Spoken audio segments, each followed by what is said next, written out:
आसमान में चलाई थी मौजर, और मौजर से निकली सी गूंज, और गूंज में थी एक आवाज, सरफरोशी की तमन्ना, सरफरोशी की तमन्ना अब हमारे दिल में है, देखना है जोर कितने इन बाजुएं कातिल में है। वक्त आने दे, वक्त आने दे, बता देंगे तुझे आसमां, हम अभी से क्या बताएं क्या हमारे दिल में है। ठाएं ठाएं ठाएं। इतनी गोलियां। हम लोग का जब यूट्यूब पर आप वीडियो देखते होंगे तो बार बार एडो आता है, देखे हैं? देखे हैं? अब सुनिए, एकदम 17 साल का अनुभव। ये तो हमारे गार्जियन हैं, बड़े भाई हैं। आप इस देश के भविष्य हैं, इस बात को तो आप महसूस कर ही लिए होंगे। जिस समय आपने शिक्षक की तैयारी शुरुआत की, उसी समय आपके मन में 2-3 बात बैठ गया होगा कि अब आपको आजीवन पढ़ते रहना है। प्लेटफॉर्म की सरजमी से आप जब शिक्षक बनकर जाएंगे तो हम आपको वो एक नैतिकता का पाठ देना चाहते हैं कि जब आप स्कूल में जाएंगे तो उस बच्चों के कोमल मन को नहीं तोड़ेंगे। आवाज कभी नहीं मरता, जो चीज बोले वो आसमान में हमेशा कहीं ना कहीं गूंज रहा है, ये कभी नहीं मरता। अगर साइंस की ये बात सही है तो फिर हम राम प्रसाद बिस्मिल की उस आवाज को कैसे भूल जाएं। कल के भरों पे नहीं छोड़ना है। और हम तो हिंदी पढ़े हुए हैं, हमको एक पंक्ति याद आ गई इसी में, कबीरदास की पंक्ति है, बीच बीच में थोड़ा सा एनर्जी भरते रहना चाहिए। क्या एक चेला है, आओ इधर, थोड़ा सा सोचे इससे इंट्रो आपको करा दें। इसका 6 to 8, 9, 10th, 11, 12 तीनों जगह इसका रिजल्ट हुआ है। पहले इसके लिए एक बार जोरदार ताली होनी चाहिए। सब्जेक्ट इसका हिंदी है, ठीक है? हाँ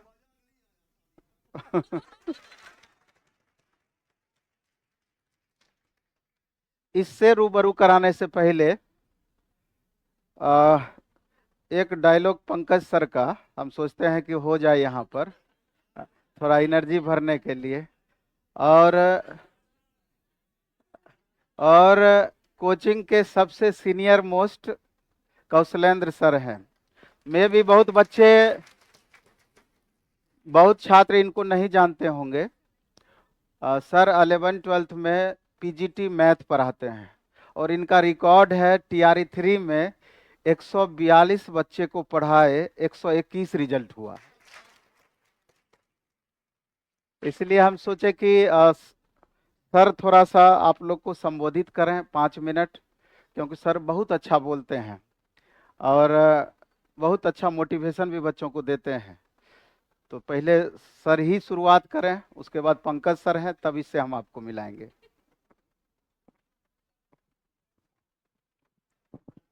बहुत बहुत धन्यवाद सर। सभी को गुड मॉर्निंग। आप लोग पीआरटी के लिए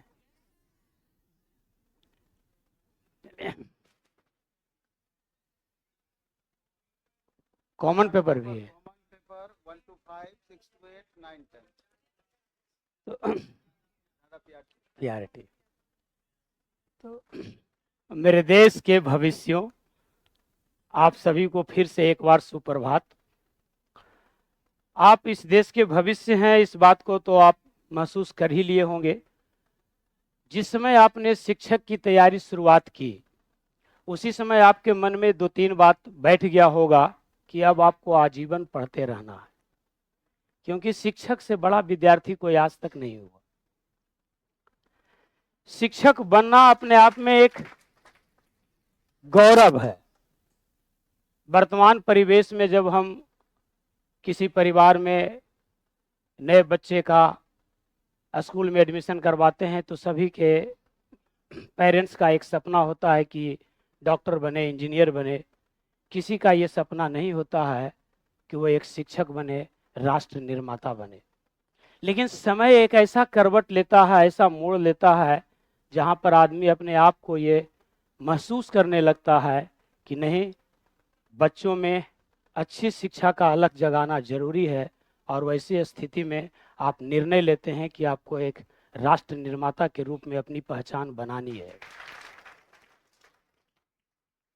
चाचा नेहरू जब आज़ाद भारत में संबोधित कर रहे थे, आज़ाद भारत को पहली रात में, तो उस समय उन्होंने एक शब्द कहा था कि बच्चों से उसकी बचपना को मत छीनिए, नहीं तो वो आपकी बुढ़ापा छीन लेंगे।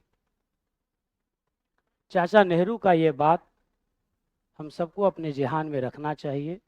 और मैं ये बात इस मंच पर आज इसलिए कह रहा हूँ कि आप प्लेटफॉर्म में एडमिशन लिए हैं तो इस बात की तो गारंटी है ही कि आप मेहनत करेंगे, शिक्षक के साथ चलेंगे तो आप शिक्षक बनेंगे। हमारा उद्देश्य सिर्फ शिक्षक बनाना ही नहीं है। आपको प्लेटफॉर्म की सरजमी से आप जब शिक्षक बनकर जाएंगे तो हम आपको वो एक नैतिकता का पाठ देना चाहते हैं कि जब आप स्कूल में जाएंगे तो उस बच्चों के कोमल मन को नहीं तोड़ेंगे। उसके अंदर जो सवाल आएगी, जो जिज्ञासा आएगी, उसको आप कैसे हैंडल करेंगे, कैसे टैकल करेंगे, ये निर्भर करेगा आपके विषय वस्तु के ज्ञान पर। तो हम उस ज्ञान को आगे ले जाने की ओर अग्रसर हैं। प्लेटफॉर्म की टीम न सिर्फ तैयारी कराती है परीक्षा में अव्वल आने के लिए या प्रतियोगिता परीक्षा में सफलता प्राप्त करने के लिए, बल्कि आपको यह भी सिखाती है कि जब आप स्कूल में जाएंगे तो आप किस प्रकार से बच्चों को हैंडल करेंगे।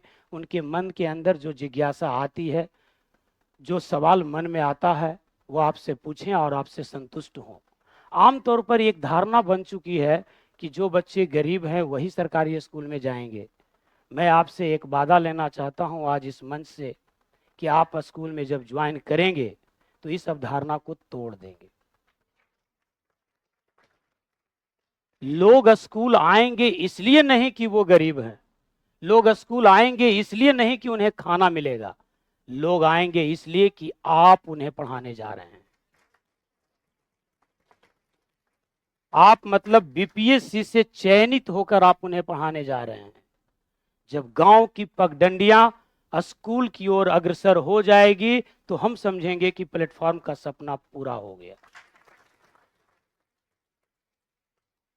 पिछले 4 सालों से टीआरई में जो रिजल्ट देने का ये रिकॉर्ड बनाया है प्लेटफॉर्म, वो सिलसिला टूटना नहीं चाहिए। इतनी मेहनत कीजिए, जी तोड़ मेहनत कीजिए कि एकदम सफलता पर आपका हक हो जाए। सफलता छीन लेना है, और कैसे छीना जाता है ये हमारे शिक्षक आपको समय समय पर बताते रहेंगे। कितना कट ऑफ जाता है, there is no matter at all, the matter is only one thing, how can I get success. सफलता के लिए एक सीट ही तो काफी है, आपको एक सीट से मतलब है। और मैं सबसे आखिरी में एक बात कहना चाह रहा हूं कि आपका प्रतियोगिता आपको किसी और लड़कों से नहीं, यहीं बैठे हुए विद्यार्थियों के साथ है।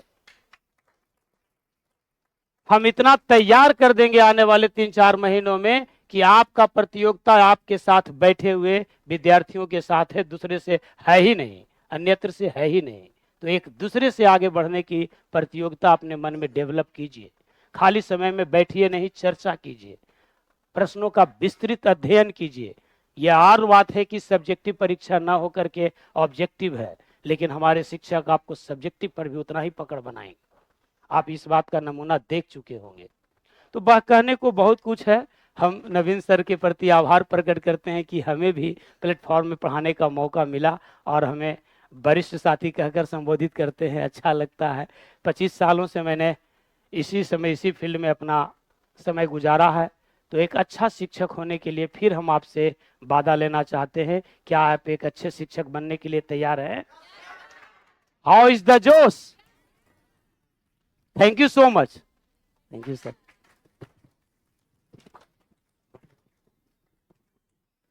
आभार कौशलेंद्र सर का। शिक्षा के साथ संस्कार भी है ना, अच्छी बात सर ने कही। और हमारे माननीय सहंसा सर,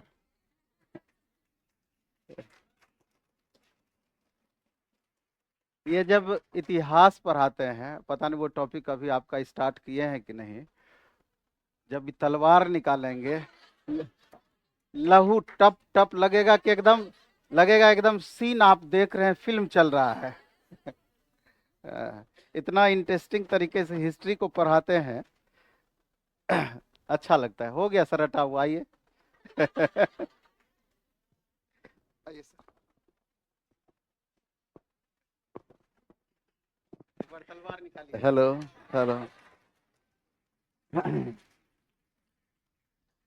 देखिए, जब हम आए थे प्लेटफॉर्म की सरजमी पर, जिस तरह से आप सोच रहे हैं, पहली बार आए हैं, जिस तरह से आप सोच रहे हैं, तो हम जब यहाँ पढ़ाने के लिए आए थे, सेम वही चीज़ हम भी सोचते थे, क्या होगा, कैसे होगा, नहीं होगा। और प्लेटफॉर्म की सरजमी पर हमारी मुलाकात हुई नवीन सर से। हम जब 5 से 10 मिनट इनसे बात किए, तब तक मैं मालूम नहीं चल पाया था कि प्लेटफॉर्म के यही डायरेक्टर हैं। मतलब इतना सोबर तरीका से बात कर रहे थे, कहीं को जो इंसान पूरे देश के जो नौजवान का प्रतिनिधित्व कर रहा हो, पूरे नौजवान का प्रतिनिधित्व कर रहा हो, और जिससे मिलने के लिए भीड़ लगी हुई है, और हम उस इंसान से हम 10 मिनट से ज्यादा बात कर रहे हैं, और उस पर हम कहते हैं कि सुबह में चाय पिए हैं, नाश्ता किए हैं, और हमारी पहली मुलाकात। तब तक हम नहीं समझ पाए, नाम तो जानते थे, यही नवीन सर हैं। इसी तरह से आए क्लास में मेरे साथ, जैसे आपसे किसे बात करते हैं, आपको लगता है कोई टीचर बोल रहा है, आपको लग रहा है कि कोई बड़ा भाई बोल रहा है। जब बोल, क्या गलत बोल रहे हैं हम? यही क्वालिटी होती है। थोड़ी हवा उड़ता है ना, चट्टान नहीं उड़ता है, वो धूल उड़ती है। जिसमें कोई ताकत नहीं होता है वही उड़ता है, और जिसमें सब कुछ होता है वो दिखाता नहीं है। हाँ, हमें आज भी इनकी 2 चीज याद है। पहला लाइन ये बोले थे क्लास में विद्यार्थी को, basically study is a continue process. Basically study is a continue process. हमें लगा वाह कितना अच्छा, जिस इंसान को हिंदी पर नहीं इंग्लिश पर भी पकड़ है। उसके बाद बातचीत के क्रम में कहते हैं, पैसा से दवा खरीदी जा सकती है, भूख नहीं। आज भी ये सारा चीज हमें याद है। जब हम आए थे यहाँ पर, तो हर एक कदम मेरा लड़खड़ा रहा था। हर आदमी कैरियर के बारे में सोचता है, हम भी एक साधारण इंसान थे, और वह लड़खड़ाते हुए कदम को एक मजबूत स्वरूप इन्होंने दिया। और यह सिर्फ मेरे लिए नहीं, इतना ही नहीं, सिर्फ ये आप ही के लिए नहीं, जितना हमारे और आपके लिए लगता है कि हमारे अपने हैं, पूरा कोचिंग जगत इनके बारे में यही सोचता है। मेरे जवान, कुछ भी नहीं होता है। इनकी ताकत हमने गहराई से अवलोकन किया, इनकी ताकत कोई नहीं, आपकी रिजल्ट है, आपका समर्थन है, आपकी मुस्कुराहट ही, आपकी मुस्कुराहट ही नवीन सर को हिंदुस्तान लेवल पर ले गया। आज मुख्यमंत्री को एजुकेशन के क्षेत्र में कुछ पूछना हो, हमको वो भी दिन देखा हुआ था कि सुशील कुमार मोदी, अब तो रहे नहीं, बहुत अच्छे इंसान थे, हर एक कोचिंग के डायरेक्टर को, टीचर को बुलाकर बिहार का एजुकेशन पद्धति कैसी होनी चाहिए, सब पर सब तरह का विचार किया, लेकिन उनका मन नहीं भरा। वह वही बोले। फिर उनकी मुलाकात हुई नवीन सर से। नवीन सर एक एक चीज तोड़ तोड़ कर बताने के क्रम में बोले कि कोचिंग जगत बिहार में नहीं, हिंदुस्तान में शिक्षा का एक हब है। इस कोचिंग के लिए एक अलग मोहल्ला होनी चाहिए, एक अलग इलाका होनी चाहिए, एक अलग दुनिया होनी चाहिए, जहां पर विद्यार्थी खुले रूप से सांस ले सके। जब अपनी बात को ये रखे, तो सुशील कुमार मोदी पहली बार कलम निकाले और एक एक पॉइंट को नोट किए। जब इस पॉइंट को वो अंजाम देते, एक सही स्वरूप देते, तब तक भगवान ने हमसे उन्हें छीन लिया। मेरे जवान, ये जो ताली बजा रहे हैं, ये तालियों की गड़गड़ाहट को सुनकर शहंशाह कहता है कि शहंशाह दिलवालों की बस्ती में आया है। ये जिंदगी छोटी नहीं होती, जिंदगी छोटी नहीं होती, लोग देर से जीना ही शुरू करते हैं। जब तक रास्ते समझ में आते, लौटने का वक्त हो जाता है। ये तालियां लोग कहता है, साइंस ये कहता है कि कभी आवाज नहीं मरती। आवाज कभी नहीं मरता, जो चीज बोले वो आसमान में हमेशा कहीं ना कहीं गूंज रहा है, ये कभी नहीं मरता। अगर साइंस की ये बात सही है तो फिर हम राम प्रसाद बिस्मिल की उस आवाज को कैसे भूल जाएं। जब उन्हें हिंदुस्तान रिपब्लिकन एसोसिएशन का अध्यक्ष बनाया गया था तो वो क्रांतिकारियों में सबसे अधिक सीनियर थे। उनकी जुबान शायराना थी और हर एक शायराना जुबान देशभक्ति को बयां कर रही थी। अध्यक्ष बनते ही उन्होंने आसमान में चलाई थी मौजर, और मौजर से निकली सी गूंज, और गूंज में थी एक आवाज, सरफरोशी की तमन्ना।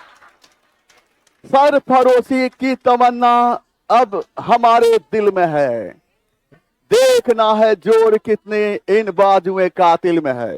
वक्त आने दे, वक्त आने दे, बता देंगे तुझे आसमां, हम अभी से क्या बताएं क्या हमारे दिल में है। ठाएं ठाएं ठाएं। इतनी गोलियां चली थी कि आसमान में अंधेरा छा गया था, ना जाने सूरज कहां छुप गया। और अंग्रेजी सरकार को लगने लगा कि भारत के नौजवानों ने क्रांति का रास्ता अपना लिया, हमें भारत छोड़ना होगा। जी हां, सहनसा इस भारत की सरजमी से बिलोंग करता है, हमें यह गर्व है। दोबारा मेरा जन्म हो तो हम नहीं चाहे कहेंगे भगवान से तुम हमें नौकरी देना, हमें शोहरत देना, हमें धन देना, हमें स्वास्थ्य देना, हम कभी नहीं मांगेंगे। अगर मांगने की बात होगी तो फिर भगवान कहेंगे हमारी जन्म इसी भारत में हो। और फिर इसी प्लेटफॉर्म में हमें पढ़ाने का मौका मिले, फिर इसी प्लेटफॉर्म में आने का, और मेरे सामने में यही नौजवान होनी चाहिए, ये मुस्कुराहट होनी चाहिए थी, यही मुस्कुराहट होनी चाहिए।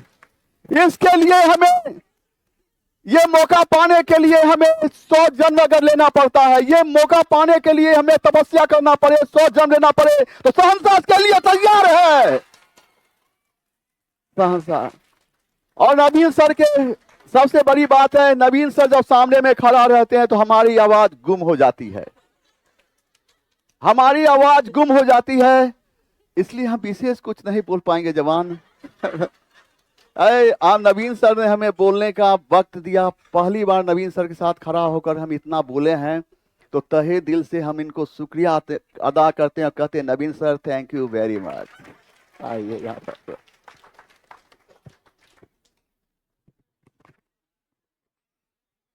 धन्यवाद सहनसाए हिंद। सहनसाए प्लेटफॉर्म है ना, अच्छा लगा क्या? ऐसे ही आप हंसते मुस्कुराते रहें और निश्चित रूप से आपको सफलता प्राप्त हो, हम लोगों की यही आपसे आशा है। आ जाओ बाबू, एक बार इसके लिए और जोरदार ताली होनी चाहिए। और आपसे भी हम आशा करते हैं कि अगली बारी आपकी हो। TRE 4 का जब रिजल्ट आए और फिर आपको जब हम याद करें तो आप इसी तरीके से आएँ और इनके तरह हंसते मुस्कुराते। और आपके सामने भी उस समय स्टूडेंट रहेंगे। और इस बार कम से कम 10,000 प्लस बच्चों का अपने यहाँ से रिजल्ट हुआ है। ओवरऑल 10,000 प्लस बच्चों का रिजल्ट अपने आप में बड़ी बात है। तो चलते हैं, समय गवाते नहीं है और इनसे सुनते हैं इनकी जुबानी। थोड़ा पहले अपना परिचय देना है, थोड़ा तैयारी के बात बताना ही है, और थोड़ा खट्टी मीठी अनुभव जो पिछले TRE 2 में रहा है उसके बारे में भी बताना है।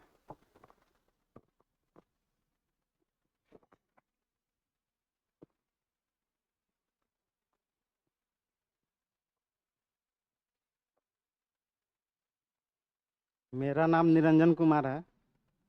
हम पूर्वी चंपारण मोतिहारी से निवास करते हैं।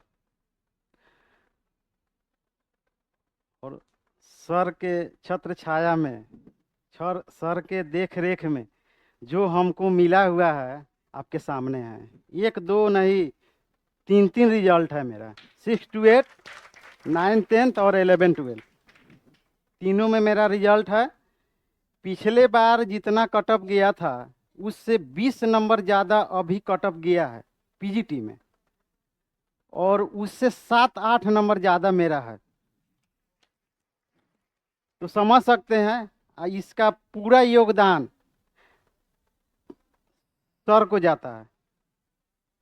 और प्लेटफॉर्म टीम में जितने भी सर लोग हैं, सहिंसा सर के बारे में तो कुछ कहना ही नहीं है, कहना ही नहीं है।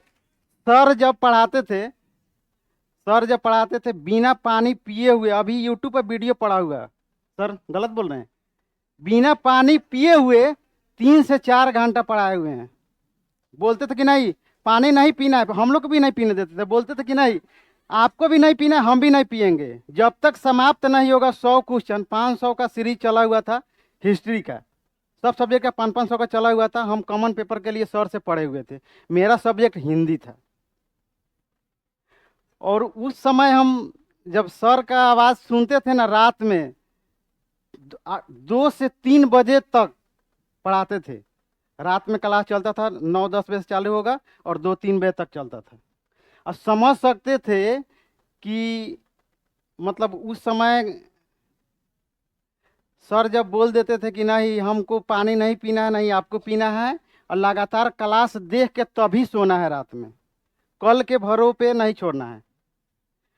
और हम तो हिंदी पढ़े हुए हैं, हमको एक पंक्ति याद आ गई इसी में, कबीरदास की पंक्ति है, कल करो से आज करो, आज करो से अब, पल में प्रलय होगी कब, बहुरी करेगी कब। अब समझ सकते हैं इस पंक्ति का पूरे सार तो आप लोग समझ सकते हैं, पहले से भी सुने होंगे। कल के भरोसे पे नहीं छोड़ना है किसी भी चीज़ को। और हमारी सफलता में माता पिता गुरुजन सभी लोगों का आशीर्वाद है, उनका बहुत बहुत आभार व्यक्त करना चाहते हैं हम। और यहाँ पे जब यहीं बैठते थे, इसी बेंच पे 2-3 लाइन यहीं पे हम बैठते थे सर, सेट प्रैक्टिस जब करने आते थे। बैच सुबह मॉर्निंग में मेरा काम था, मॉर्निंग में 7 बजे के आसपास यहाँ चले आना है। मतलब देखते कि 10-5 बच्चे लोग आते थे, फर्स्ट में ही सेट बना के निकल जाते थे, कॉमन पेपर और अपने सब्जेक्ट का। और जब 20 दिन हम सेट इसमें बनाए थे आके, उसके बाद में मतलब उस समय तैयारी उस ढंग से नहीं था। जैसे Tier 2 भी हम दिए हुए थे, उसमें 1 नंबर से मेरा रिजल्ट नहीं हुआ था, जिसकी वजह से हम मतलब समझिए कि उस समय तो जिसका रिजल्ट नहीं हुआ होगा उसको पता होगा अभी कि क्या गुजरता है आदमी के पास। सर प्रणाम सर। और सर के बारे में एक शब्द बोलना चाहते हैं। सर जब रात में करेंट का क्लास कराते थे, समझिए कि अगर आपका झपकी अगर आ रहा है आंख पे ना, तो सर के आवाज़ सुन के आपका नींद खुल जाएगा। अगर ये फिर सीरीज चलेगा ही चलेगा, वो लास्ट में चलता है सीरीज 100 नंबर का 5 सेट चलता है, वो जरूर आप लोग बनाइएगा। हम सर के बारे में बोलना चाहते हैं कि अगर सर जितना फ्री दिए हुए हैं यूट्यूब पे, उतना कोई पैसा लेकर आपको कंटेंट प्रोवाइड कराएगा, बहुत ज़्यादा, सभी सब्जेक्ट का। प्लेटफॉर्म का यही खासियत है। तो जब हम 15 दिन सेट बना लिए, उसके बाद में जब रैंक मेरा अच्छा मतलब थोड़ा थोड़ा इम्प्रूव होने लगा, उसके बाद में हम देखे कि थोड़ा सा और मेहनत की 1 महीना के बाद एक मतलब 40 को सेट जब बना लिए तो मेरा रैंक अच्छा खासा आने लगा। कितना बार मेरा 1 रैंक आया हुआ होगा इसमें अपने सब्जेक्ट में। और सर का दुआ आशीर्वाद है कि हमको सफलता मिली है। और लास्ट में एक चीज़ और कहना चाहते हैं आप लोग को, कवि वृंद की ये पंक्ति है, करत करत अभ्यास होए जड़मती होए सुजान, रसली आवत जात है शिल्पे परत निशान। इससे भी आप लोग समझ सकते हैं, कोई मतलब लोग बोलता नहीं कि नहीं किसी का दिमाग बहुत तेज है, किसी का नहीं दिमाग उस तरह से तेज होता है, किसी का नहीं होता है। अगर आप कंटिन्यू डेली अगर आप मेहनत कर रहे हैं तो समझिए कि सफलता सुनिश्चित है, सुनिश्चित है। कोई ऊपर से नहीं आता है कि नहीं हम ज्ञानी हैं, हम मतलब कि जो भी है उस तरह का नहीं है। यहीं आके सब बनाया हुआ है, लोग दर बाय दर बना दिया गया है। लेकिन इस सब चीज से आप बोलिए ना, 1 मिनट हम बच्चों को बोलना चाहिए, फिर आप बोलिए, फिर हम बुला जाएंगे। देखिए सब बच्चा लोग को हम एक बात जरूर बोलते हैं, देखिए बहुत सारा कोचिंग है, हम लोग का जब यूट्यूब पर आप वीडियो देखते होंगे तो बार बार एडो आता है, देखे हैं देखें, अब सुनिए, एकदम 17 साल का अनुभव। ये तो हमारे गार्जियन हैं, बड़े भाई हैं। 17 साल के अनुभव में एक चीज हम देखे हैं कि जो व्यवस्था आपको यहां पे दिया जा रहा है, सबसे बड़ा टेस्ट हर बच्चा हर हाल में दीजिए। आया बात समझ में? टेस्ट हर बच्चा हर हाल में दीजिए। लीजिए।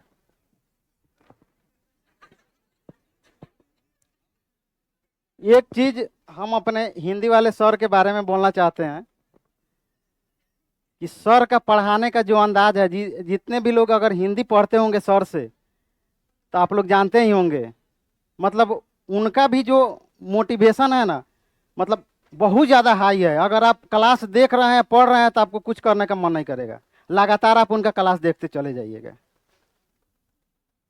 इस तरह से मेरा रणनीति रहा और सर का आशीर्वाद है कि हम सफल हुए।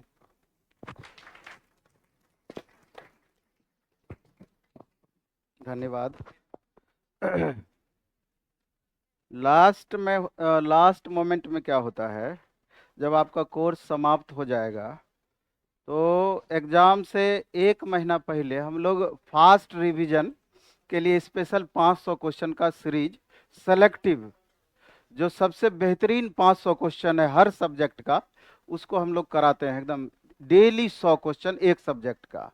और वो 3 घंटा 4 घंटा का सेशन होता है स्पेशल डेली। इतना फ़ायदा उससे होना है। 100 क्वेश्चन डिस्कशन का मतलब है कि मिनिमम 1000 क्वेश्चन आपका ज़रूर तैयार होगा। आपके लिए भी होगा लास्ट मोमेंट में। अभी तो आप बेस अच्छा करिए, अभी आपके पास समय बहुत है। टेस्ट वगैरह डेली आप दीजिए, दिक्कत कुछ भी नहीं है। हम तो ये भी बोले हुए हैं कि एनसीईआरटी, एससीईआरटी क्लास 6 to 10 का नोट्स भी हम ऑनलाइनर बना रहे हैं। जब एग्ज़ाम का, हाँ बिल्कुल, एग्ज़ाम का 2 महीना 2.5 महीना बचेगा, जब नोटिफिकेशन आ जाएगा तब धीरे धीरे वो चीज़ हम देना स्टार्ट करेंगे। और उससे आप रिवीजन कीजिएगा। 1 घंटे में 2 घंटे में आपका एक क्लास का समाप्त हो जाएगा। इतना सेलेक्टिव वो होगा, बहुत फ़ायदा उससे होगा कंप्लीट। तो और रिजल्ट के लिए समझिए ना कि जो क्लास आप कर रहे हैं इससे आपका बेस अच्छा हुआ। जो रेगुलर हम टेस्ट लेते हैं डेली, डे बाय डे में, जब उसका डिस्कशन होता है, हम हमेशा बताते हैं कि 120 क्वेश्चन अगर हमारे टेस्ट में है तो मिनिमम 600, 700, 800 क्वेश्चन डेली आपका तैयार होगा। वो क्लास के अलावे होगा अलग से। अब आप देखिए कि एक दिन में जब 500 ही एवरेज क्वेश्चन तैयार हो रहा है तो कितना क्वेश्चन का स्टॉक आपके पास हो जाएगा। सिर्फ आपका काम है कि उसको मेंटेन रखना, रिवीजन करना, आपके बदले में कोई दूसरा नहीं पढ़ देगा। और उसमें भी जो क्वेश्चन आपसे नहीं बनता है उसको शुरू से आप सेलेक्टिव मोड में उसको अच्छे से एक जगह नोट करते चले जाएं। बाद में लास्ट मोमेंट में सिर्फ उसी का रिवीजन करना है। रिजल्ट कैसे नहीं होगा जब इतना सारा कुछ हम करेंगे, टेस्ट हो गया, क्लासेस हो गया, फिर लास्ट में फास्ट रिवीजन, रिजल्ट कैसे नहीं होगा? होना ही होना है, नहीं होने का सवाल ही नहीं है। खाली आप अपना कंटिन्यूटी खाली अपना मेंटेन रखना है, बस रेगुलरिटी मेंटेन रखना है। 4 महीने 5 महीने रेगुलरिटी मेंटेन रखना है, एकदम सबका रिजल्ट होगा। क्या जी? तो अभी देखिएगा लगभग हर बैच में 40% 50% बच्चों का रिजल्ट हुआ। 50% रिजल्ट मामूली नहीं होता है। इसलिए करके आप में हम चाहते हैं कि वो परसेंटेज और बेहतर साबित हो। चूंकि समय आपको पर्याप्त मिला हुआ है, 5 महीने से कम समय नहीं मिलेगा। मार्च से पहले आपका नोटिफिकेशन नहीं आएगा, मई से पहले आपका एग्जाम नहीं होगा। तो एकदम करिए, अच्छा ही रहेगा। चलिए, धन्यवाद आपका।